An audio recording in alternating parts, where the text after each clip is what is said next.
Olá pessoal, tudo bom? Aqui é Gessé Rodrigues. Hoje tenho o prazer de estar do lado de Wesley Barbosa. Nós estamos na cidade de Alameda. Não, aqui é Fremont. Aqui é Fremont, desculpa. Eu vi uma outra placa, eu me confundi. E obrigado por nos receber aqui, por bater esse papo. Tranquilo. O Wesley tem uma responsabilidade muito grande dentro do Facebook. Ele que veio para cá há 6 meses, ele estava trabalhando no Facebook já em São Paulo, já era líder de parcerias do Facebook lá para Brasil e Argentina. E hoje ele está desempenhando uma função similar, só que a nível global. Então, Wesley tem uma história muito bacana, não só dentro do Facebook, como antes, você trabalhava no Baidu, trabalhou na China. É Baidu, na real, Baidu, né? Baidu a gente confunde às vezes, Baidu é engraçado, porque Baidu é um site de relacionamento, Exato. Eu descobri isso quando eu fui dar palestra em Recife a primeira vez. Eu morava na China já. Daí os caras vieram falar comigo, porra, cara, eu queria umas dicas assim pra conquistar as meninas de uma forma mais eficiente. Como falei, assim? Não, Baidu. Eu falei, não, velho, não é Baidu, não, Baidu. Mas faz parte do show. E você é de Maceió? Eu nasci, pelo meu sotaque britânico, você já deve ter percebido. Eu nasci em Maceió e vivi lá até os 20 anos, mais ou menos. E como você sabe já, eu nasci na favela, eu morei na favela até os 14 anos e depois a minha mãe conseguiu recursos para colocar a gente numa periferia menos violenta. Mas se a gente olhar os dados de Alagoas, a gente vai ver que Maceió frequentou aí a cidade, foi a cidade mais violenta do país durante vários anos e a terceira mais violenta do mundo, né? A ONU considera uma epidemia 10 mortes por 100 mil habitantes. Maceió tem, em média, 76 mortes por 100 mil habitantes. Então é quase 8 vezes acima do que é considerado epidemia. E eu morei num bairro extremamente violento, onde o crack foi a droga principal para a violência entrar com mais força, né? E eu lembro, assim, só para dar um contexto maior, que as pessoas falam, morou na favela, beleza, é só a questão da pobreza, mas não é, a questão da violência é muito pior do que a questão da pobreza, porque Com certeza. eu vi amigos meus tendo a cabeça esmagadas por martelo na minha frente. Então, assim, hoje eu volto lá e eu não consigo ver meus amigos mais. Os caras que eu vejo, as pessoas que eu vejo, foram renovadas, assim. Os caras que viveu na época que eu vivi, pouquíssimos estão vivos hoje, inclusive. Inclusive na periferia depois, tenho vários relatos de violência também, mas foi uma situação assim bem crítica, que eu não faço ideia, na verdade, até morando aqui, às vezes eu passeio com a minha família, com a minha filha e tal, eu fico olhando para ela fazendo as coisas aqui, me imaginando, primeiro que eu não consigo entender o que ela sente hoje, né, aqui, porque eu não tive algo similar, e segundo que eu não consigo entender como eu vim para cá, né. É um gap que falta um entendimento aí de como aconteceu esse shift lá de um lugar extremamente pobre para um lugar extremamente rico, né, colocando isso na balança. Eu, pessoalmente, já conhecendo um pouco da tua história, e por isso fiz esse convite para a gente bater esse papo, para poder, para a audiência da Escola do Marketing Digital, poder contar um pouco dessa história.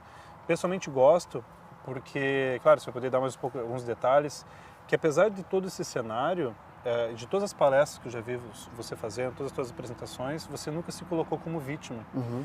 E eu acho isso fenomenal, porque independente de onde você está hoje, todo mundo tem algum nível de desafio na sua vida, né? Mas no sentido de você assumir a sua responsabilidade de agente da sua própria vida e para a carreira também, então, beleza, o que eu preciso fazer para mudar essa realidade? Eu queria primeiro agradecer a você por não ter usado a palavra motivacional quando a gente estava conversando, você utilizou a palavra inspiracional, Sim, que eu acho que tem uma diferença gramatical que faz uma diferença muito grande para mim. Eu não gosto da parte motivacional. Então, essa coisa de ser vítima, né, de colocar a culpa nos outros, no sistema, primeiro que ela tira totalmente sua responsabilidade sobre qualquer coisa. Sim. E segundo que ela abraça a causa motivacional, que é o cara que vai lá dar uma palestra falando sobre o Ronaldo que quebrou o joelho. Mas o que é que você fez que você pode ensinar algo a alguém da sua própria história? E dentro desse escopo, né, de se sentir vítima ou não, eu não quero desmerecer o sistema da parte ruim. Não quero dizer que as pessoas que tiveram onde eu estive tiveram a mesma oportunidade que eu. Isso não é verdade, porque elas não tiveram a mesma mãe que eu tive. A minha mãe, para você ter ideia, passou fome para colocar comida na boca dos filhos, né, literalmente. E abriu mão de qualquer tipo de desejo que ela tinha. E a minha mãe tinha entre seus 35 e 45 anos, na época que estava criando a gente ali entre 0 e 10 anos. ela abriu mão totalmente de qualquer coisa que ela gostava de fazer para criar os filhos dela, né? Então, inclusive, me colocar em escola particular, mesmo que custasse aí R$ 70 na década de 90, né? Mas ela fez esse sacrifício. Então, não houve vítimas. As vítimas foram as outras pessoas, né? Mesmo que o governo não tome em conta como deveria, a gente supostamente queira que ele tome, cara, vamos separar as pessoas ou os sistemas dos seus objetivos.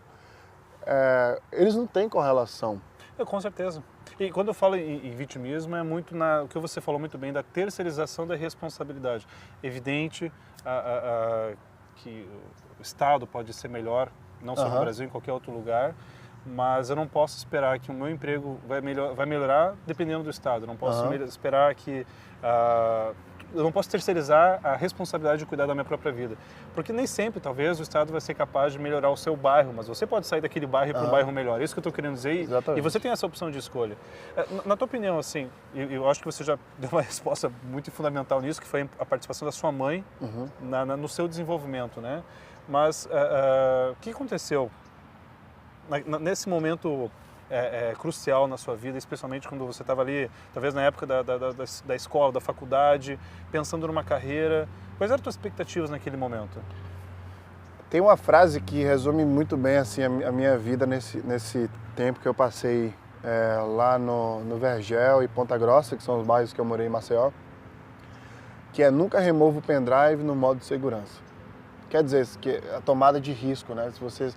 Quando qualquer pessoa, se vocês colocaram, você mesmo, por exemplo, vamos olhar para trás e falar nas últimas férias que você planejou. Aí você fala quanto eu vou gastar, para onde eu vou, a primeira coisa que você começa a fazer é cortar. Você vai cortando pelo tempo, pelo valor, por qualquer variável, você vai cortando as coisas. E até pelo próprio medo. Por exemplo, eu sou louco para conhecer a Turquia, mas houve um golpe militar, 3 atentados à bomba, eu não vou. Então tem essas variáveis, etc. Então, eu acho que eu nunca tive um plano. Inclusive, eu gosto mais da palavra plano de ação do que planejamento, né? Porque planejamento estratégico, você vai... Fica abstrato, grande demais, talvez. E você sabe muito bem disso pela sua área, que o cara planeja várias coisas e lá no final do ano, ele olha para trás e fala, cara, não deu. Então, plano de ação é o que eu sempre falo na minha página e palestras, é aquela coisa: o que é que você está fazendo agora que vai te aproximar do que você quer ser daqui a um ano, né? E não é clichê ou nada do tipo. Por exemplo... É o óbvio, né? Talvez. É óbvio. Por exemplo, você quer ser reconhecido como uma figura renomada em marketing online. Então, o projeto que você tem agora está levando você a essa direção, se esse for o seu objetivo. Então, o que mais você pode fazer? Eu leio um cara chamado Marcus Buckingham, e ele fala sobre forças versus fraquezas, né? Que conheça bem suas forças e suas fraquezas. Saiba lidar com as suas fraquezas e saiba potencializar suas forças. E foi justamente isso que eu fiz inconscientemente. Eu falei foda-se literalmente para minhas fraquezas. Falei, cara, eu sou essa merda aqui mesmo, acabou, vou ser pelo resto da vida. Óbvio que eu era adolescente e eu tomei essa decisão com a cabeça de um adolescente, né? Mas aí eu inconscientemente foquei nas minhas forças. Eu sou bom nisso, eu sou bom naquilo. E aí fui fazendo. Então, o que eu falei antes, o que você está fazendo hoje para chegar ao que você quer ser amanhã, é um plano de ação que eu fiz. Eu disse, eu quero morar no exterior, eu quero sair. Se eu vou morrer longe daqui. Que foi até um cara no funeral de um amigo meu, o pai do cara que tinha morrido aos 14 anos de overdose na sala de aula, virou para mim e falou, você vai ser o próximo. Porque, enfim, pela circunstância toda, você provavelmente vai entrar nesse sistema também e você vai ter o mesmo fim. E aí eu pensei, se eu vou morrer longe daqui. Então eu falei, quero morrer no exterior. E o que é que eu fiz? Eu comecei a querer juntar dinheiro. Como é que eu junto dinheiro? Eu falei, quais são as coisas mais rápidas de juntar dinheiro? Vender droga, assaltar ou fazer sites. Na época eram as 3 opções que eu tive. Eu falei, vou fazer site. Comecei a aprender. Inclusive essa história é engraçada, eu nunca contei antes, porque eu tinha medo de ser processado. Mas como eu já estou fora do Brasil... Eu assisti aula na Microcamp, sim, sem ser matriculado. Então, eu fingi que era aluno da Microcamp. Na verdade, eu fui aluno da Microcamp para um curso de CorelDRAW. E era CorelDRAW, Photoshop, Flash, Dreamweaver, aquela coisa toda. E aí eu fingi que estava matriculado. O professor perguntava, você é matriculador? Deve ser um erro. Enfim, deixava para lá. E você assistindo as aulas? Assistindo as aulas. Assisti acho que 6 meses e fiz todos os módulos. e que a Microcamp não me escute. Eu fiz todos os módulos e aí eu comecei a pegar as páginas amarelas, acho que era 2003, 2004. Eu acho, não lembro direito, mas era por aí. E daí eu peguei as páginas amarelas e aí comecei a rabiscar, fui pro comércio, pro centro da cidade e comecei a bater na porta desses comerciantes, oferecendo site, banner, essas coisas. Então imagina, para um cara pequeno eu mudei a vida dele com comunicação barata. Sim. E aí juntei 10 mil reais e tchau Brasil. Uau! E isso quando você foi para Isso, China? não, Maceió eu tentei ir para o Canadá, inclusive até falo que é o melhor carimbo que eu tenho no meu passaporte, porque foi negado, né? E aí eu lembro que a galera da STB, que era onde eu tinha pago o intercâmbio, me ligou meio com pena de mim, a gente vai devolver teu dinheiro todo. Normalmente eles comem lá pelo menos o dinheiro do trabalho que eles tiverem a organizar tudo, né? Não é culpa deles. Eles me devolveram tudo, eu puxei um papel, tinha desenhado o mapa e marcado os países de língua inglesa. Austrália, Reino Unido, né? Irlanda, República da Irlanda, o próprio Estados Unidos e afins. Daí eu falei, qual país que não precisa de visto ou é mais fácil? Aí eles falaram, Irlanda. Um mês depois eu estava em Dublin. Foi o primeiro voo que eu peguei na vida. Falar inglês. Foi para fora do... Não, já falava inglês. Já falava inglês. Graças a um amigo meu que hoje mora em Miami, chamado Charlie Furban. Ele é um britânico que morava na Barra de São Miguel, que é um interior em Alagoas. A gente fala interior, mas lá tem praia, tem tudo. Sim. Interior para nordestino é só a cidade que não é a capital. E daí esse cara me ensinou inglês, eu já estudava também inglês, sozinho, também tem uma história bem profunda que eu posso contar aqui agora, que eu estudava inglês na cultura inglesa. Na época custava R$120, minha mãe me matriculou lá. 2 anos depois eu estava fazendo uma prova, a professora me chamou para fora da sala, eu fui para a direção, ela falou, sua mãe não pagou nenhum mês, durante 2 anos. E você não pode mais ficar aqui, já falei com a sua mãe, ela está vindo no meio da prova, né? Inclusive é crime isso, né? Ah, se eu soubesse antes.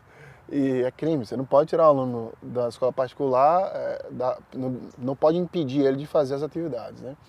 E daí minha mãe chegou, já quase chorando, e daí acho que a cunhada do dono falou, ó, uma frase que marcou a minha vida bastante, assim, 2 coisas que aconteceram nesse momento. Foi a frase que ela falou e o resultado. Ela falou o seguinte, eu queria colocar minha filha na escola americana do Recife, mas não consegui, porque eu sei o meu lugar.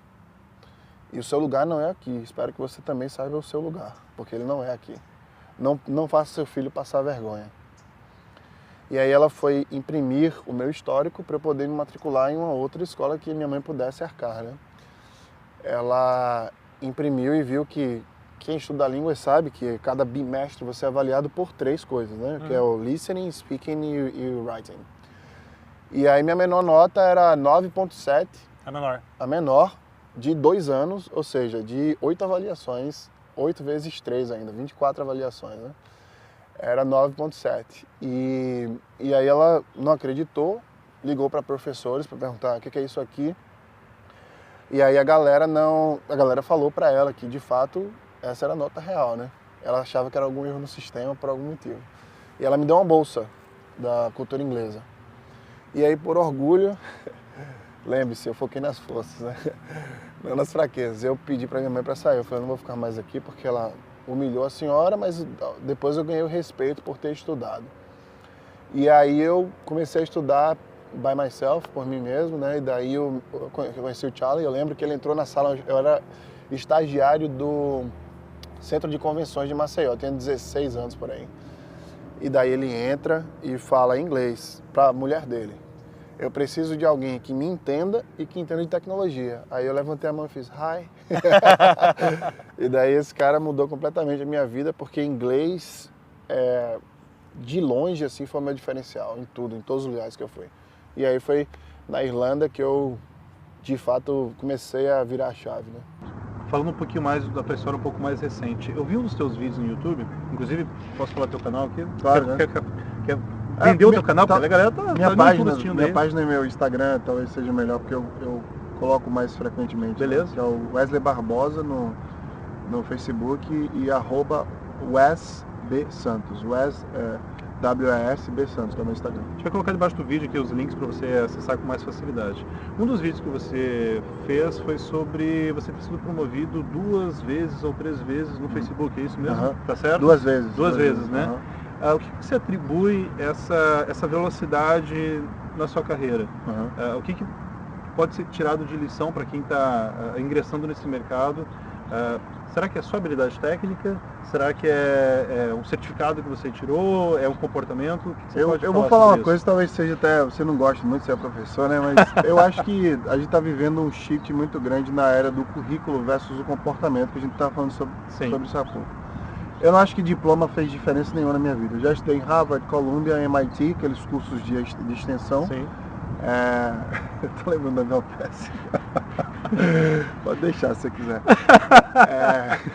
Hoje é engraçado que tem um mundo antes e pós-BOPS, né? Tem que tomar cuidado no tem que deixar claro o que você fez lá, é importante. Então, nada disso pesou de fato, né? Eu acho que o diploma, ele de certa forma está virando algo mais arcaico para a indústria de tecnologia. Sim. Para a indústria de commodity, como o Walmart da vida, por exemplo, etc., faz diferença, porque esses caras, eles querem um certificado que você pensa, né? Essa é a real. Eu lembro quando eu fiz uma entrevista na Siemens Consulting Group, lá na China, eles queriam saber meu raciocínio lógico. Eles não queriam saber do meu currículo. Então eles fizeram pergunta do tipo assim, qual o peso do mar? Quantos pneus tem na China? Eu até vou gravar um vídeo sobre isso, como você raciocina isso, como você chega na resposta, né? Que a resposta, na verdade, não é a meta deles, a meta é saber como você constrói ela. Então, não teve peso, a educação é extremamente importante, mas a educação para você ter um entendimento. Então, eu tenho muito orgulho de não ser um cara focado em alguma coisa, especialista. Por quê? Eu acho que eu consegui achar o common ground, como chama, entre ser especialista e entender, não ser especialista em porra nenhuma, entender um pouquinho de cada coisa e não ser chamado para nada. Que é o seguinte, eu acho que o meu maior diferencial foi ter um diferencial muito grande e único no meu currículo, que é a China. Hoje, quando eu faço reuniões com vice-presidentes do Facebook, os caras gastam, digamos que faço reunião de 30 minutos com o cara. O cara gasta os primeiros 5 minutos falando sobre a minha vida na China. Cara, como é que foi isso? Na China, 4 anos e blá blá blá. Ou então, sei lá, o meu chefe pega um táxi comigo em Nova York, o cara é chinês, e aí eu falo pro cara em chinês alguma coisa. Ni hao. E daí ele olha pra mim e fala, não dá pra entender, tipo, você falando chinês. Então isso é muito marcante. Quando ele me apresenta pra alguém, ele fala, Wesley morou na China. Ele não fala, estudou em Harvard, ou levou o Baidu pro Brasil. Ele não fala da minha experiência profissional ou da minha experiência acadêmica, né? Ele fala da minha personalidade. É o cara que saiu da periferia, morou na Europa, morou na China, voltou para São Paulo, agora está nos Estados Unidos. É isso que importa. Então, eu acho que o meu diferencial foi esse. Foi ter essa perspectiva de ter o diferencial no currículo em relação à minha experiência como humano, né? E quando fala sobre promoção, esse vídeo, inclusive, ainda não soltei na internet. Eu acho que eu te mandei para você dar uma olhada. Junto com o de Neuromarketing, agora que eu lembrei. Inclusive eu estou te devendo esse mas tá pronto, posso te mandar depois. Que é o seguinte, eu fui promovido 2 vezes em 1 ano e eu recebi 4 aumentos em 4 avaliações, em 2 anos. O Facebook, ele avalia você a cada 6 meses, né? E daí na primeira avaliação eu fui promovido, ganhei um aumento. Na segunda eu ganhei um aumento, na terceira eu fui promovido e ganhei aumento. Então foi um intervalo de 1 ano, porque eu entrei em dezembro de 2013. E aí depois, nas outras avaliações eu também ganhei aumento. Então, quando eu paro para pensar o que foi que eu fiz, esse vídeo ele fala sobre esses 7 passos, né, de como ser promovido, essencialmente foi a comunicação. Porque às vezes você faz uma coisa fantástica e ninguém sabe. E aí as pessoas, tipo, olha o que eu acabei de falar, que eu fui promovido 2 vezes e ganhei 4 aumentos. Sim. E eu estou falando isso com naturalidade, sem medo de ser julgado. Sim. Porque esse é o problema da América Latina em geral. Que esse medo Tem um texto fantástico falando sobre a arrogância medíocre. Que é, por exemplo, eu comprei, digamos, essa sandália na China. Aí você pergunta, cara, que sandália legal. Aí eu, cara, comprei na China, né? Foi $10. Uhum. Você esquece que foi $10, fala, que otário, falou, comprou na China. Tipo, sabe isso? Que é arrogância com frequência, então, infelizmente. Assim, não, vou esconder. Aí as pessoas começam a esconder. Tipo, eu não vou dizer que eu comprei na China, senão o cara vai me julgar. Eu não tenho esse crivo. Então o que é que eu faço? Hoje mesmo mandei um e-mail agradecendo o trabalho de uma pessoa, de um parceiro que eu gerencio para o chefe dela. E aí eu recebi uma ligação dela chorando. Falou que na vida dela como profissional, ela nunca tinha recebido tal elogio. Tipo, ela nunca se sentiu tão bem, ela chorou. E aí o que é que eu fiz? Mostrei pro meu chefe. Olha aqui que eu recebi. Ele falou, cara, muito bom isso que você está fazendo, humanizando. Olha o que ele falou. Ele falou que eu estava humanizando as relações de negócio. Você acha que isso não vai para a minha próxima avaliação? Evidente. Vai, mas eu não fiz só por isso. É óbvio que eu fiz por isso também. Eu fiz porque, naturalmente, eu criei esse ciclo de comunicação. Então, se você me perguntar qual foi a chave, não foi o resultado. Foi a comunicação. Inclusive, tem até uma piada machista, mas só para vocês, eu poderia não citar, né? Mas que é aquela piada famosa, que eu não vou citar a piada, mas vocês vão entender só o contexto, que é que um cara vai para uma ilha com a Demi Moore, ou alguém assim. Sim. Aí o cara tem relações com ela, depois o cara tira o chapéu e finge que ela é um homem e fala, cara, fiquei com a Demi Moore. Então assim, é a mesma coisa. O resultado, ele é inferior à comunicação. Eu trabalhei 2 anos na Dell Computadores e naquela época, isso início de carreira, eu estava na faculdade ainda, eu tinha a mentalidade de que só o fato de fazer bem feito o meu trabalho, naturalmente isso iria me promover, que as pessoas ao meu redor iam perceber a qualidade do meu trabalho e ia ser promovido. Até que um dia um chefe direto falou para mim, um gerente, cara, você está errado. Não basta pôr o ovo, tem que cacarejar. Uhum. Porque, e você não precisa ser arrogante ao mostrar as coisas boas que você fez. Você pode, de uma maneira muito sutil e educada, se posicionar e mostrar o quanto você contribuiu para o resultado ser alcançado naquele momento. E eu acho que não é só uma falha, talvez, em parte da cultura no Brasil, mas principalmente dos profissionais de marketing, que são profissionais que são que tem uma responsabilidade de ajudar a empresa a gerar resultados, mas quando ele vai, talvez, discutir salário, discutir carreira, discutir uma nova vaga de emprego, ele não fala dos resultados que ele gerou. Ele volta para o discurso clássico, ele fala dos cursos que ele fez, dos certificados que ele fez, das pessoas que ele conhece, mas sem falar dos resultados que ele fala, do resultado que ele gera. Faz sentido isso? Bom, total. Inclusive, eu estava até, enquanto você falava, eu estava até analisando a questão da comunicação geral, das pessoas em geral, e eu lembrei de uma frase que você mencionou, arrogância, que essa frase eu falei numa palestra que eu estava dando em Recife, que o cara do nada pegou o microfone e falou, esse negócio da arrogância do Facebook é de pai para filho, né? O Mark Zuckerberg é arrogante, isso aqui. Aí eu poderia ter falado, que legal que você conhece o Mark, né? Eu poderia ter quebrado o cara, mas eu falei o seguinte, cara, entre a autoconfiança e a arrogância, não passa um fio de cabelo. Então assim, esse é o problema dos latinos, eu diria, né? Por que dos latinos? Porque é um problema cultural. A gente é muito over na paixão, no ódio. E aí você vê um cara autoconfiante, com objetividade, você acha, primeiro, quando o brasileiro chega aqui, isso por experiência própria, eles falam, a americano é muito agressivo, é muito rude. Não, a minha percepção era, eu já ter morado na China, né? Chineses, que são muito mais diretos. Não, os caras são diretos, são objetivos. Os caras vão chegar pra você, could you please? Os caras vão falar, I need you to do this. Não importa se você é o vice-presidente da empresa.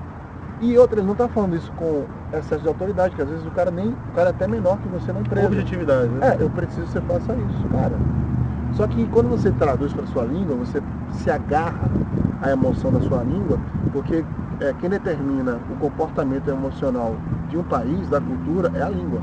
Por isso que os alemães são bons em logística, em lógica, a língua dele coloca isso, os chineses em decorar, em matemática, porque é uma língua totalmente decorativa e lógica, e os americanos são objetivos, o inglês é assim, pipoca, popcorn, é o milho que estoura. Pronto. Não tem para que criar uma palavra nova. Então, tudo isso, todo esse contexto fez toda uma diferença de entendimento de como eu poderia me posicionar. Então, não precisar pensar no que o outro está sentindo enquanto eu me posiciono, para uma coisa que eu sei que é benéfica para mim, foi crucial. De outra forma, eu iria me ponderar muito. Você lembra no dia que, inclusive, assim, eu faço muita piada. E eu lembro da reação de vocês no curso que você fez lá no Facebook de São Paulo, porque eu já entrei na sala fazendo piada, fiz aquilo tudo lá, terminei fazendo piada. Eu consigo ver a reação da galera. Eu consigo ver a reação da galera que Ah, é só um cara engraçado fazendo piada, ou a reação da galera falando, que cara arrogante, tipo, sabe isso? Mas não me incomoda, porque eu sou assim, depois o cara me conhece, eu sei que existe esse primeiro passo, entendeu? Então eu não preciso mudar aqui, esse é o problema em geral, é querer que as pessoas vejam o resultado primeiro, como você mencionou, falar, esse cara é bom, nunca vai ser assim. Você primeiro tem que se posicionar, você tem que dividir, se você receber um e-mail de alguém falando obrigado, você fala, cara, de nada, mas você quer fazer uma diferença para mim, manda isso pro meu chefe. Eu não tenho problema nenhum em falar isso. Inclusive Legal. eu faço isso todo dia, né? Essa entrevista ela tá ótima. Eu sei que também você tem um outro compromisso, já ultrapassou aqui nosso limite. Muito obrigado, de verdade. Queria deixar um recado pro pessoal aqui, a gente vai colocar os links debaixo do vídeo para vocês se conectarem ao conteúdo do Wesley, para vocês seguirem o que o Wesley está produzindo e compartilhando mais essas ideias. Eu acho que você compartilha alguns princípios e por isso que eu gosto desse papo, né? Você falou em atitude, você falou em mentores, sua mãe foi um mentor em algum momento, você encontrou uma pessoa que foi um mentor para você mais para frente, para aprender o idioma, para trazer oportunidade de trabalho. Você foi flexível e humilde o suficiente para aprender tudo isso que você está me contando, sobre entender a cultura de cada público e você foi flexível para absorver isso, né? Não só aprender, mas aplicar isso e transformar isso em resultado. Eu acho que você está de parabéns, não preciso repetir isso, as responsabilidades que você está ganhando dentro da organização que você está hoje mostra isso. Por isso que eu te convidei. Fico feliz que vocês estão assistindo, porque eu acho que dá para extrair vários aprendizados, porque independente de onde você está hoje, e uma coisa que você falou eu achei muito legal sobre desejo, você estipulou alguns objetivos, algumas metas, você trabalhou em cima disso, e apesar de tudo contra, em algum momento provavelmente estava tudo contra, para eu talvez nem sonhar que aquilo seria possível, você foi lá e fez, e eu acho que esse é o recado que eu queria compartilhar com vocês que estão assistindo o vídeo aí. Então, Wesley, mais uma vez, obrigado e parabéns. Isso é uma coisa que eu acho importante para todo mundo saber, que é não se meça, né, por outras pessoas, primeiro. Segundo, não acho que sucesso é o que as outras pessoas têm. O mais importante de tudo é você determinar o que é o seu sucesso, né, e como você vai chegar até ele. Então, quando você vê qualquer pessoa ensinando sobre coisas que você possa aprender, nunca ache que essa pessoa quer que você chegue ao patamar que ela esteja, porque ela está lá. Aquilo foi o que ela almejou para ela. Então, eu sempre comparo o que a minha mãe fala, que o objetivo da vida dela é ter um filho formado.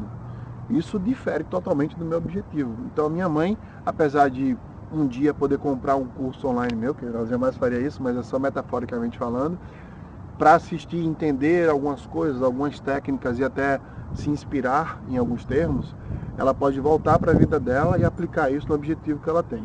Então é importante que você saiba, qualquer conteúdo que você consuma, de qualquer pessoa, nunca se coloque no lugar daquela pessoa, na medida de que você ache que aquilo ali é sucesso. Então foque no que você acha que é sucesso, né? Não no que a mídia fala para você, por exemplo, que você vai conseguir uma satisfação muito maior na sua vida. Muito legal. Obrigado. Obrigado pelo convite. Até o próximo vídeo, pessoal. Tchau, tchau. Valeu.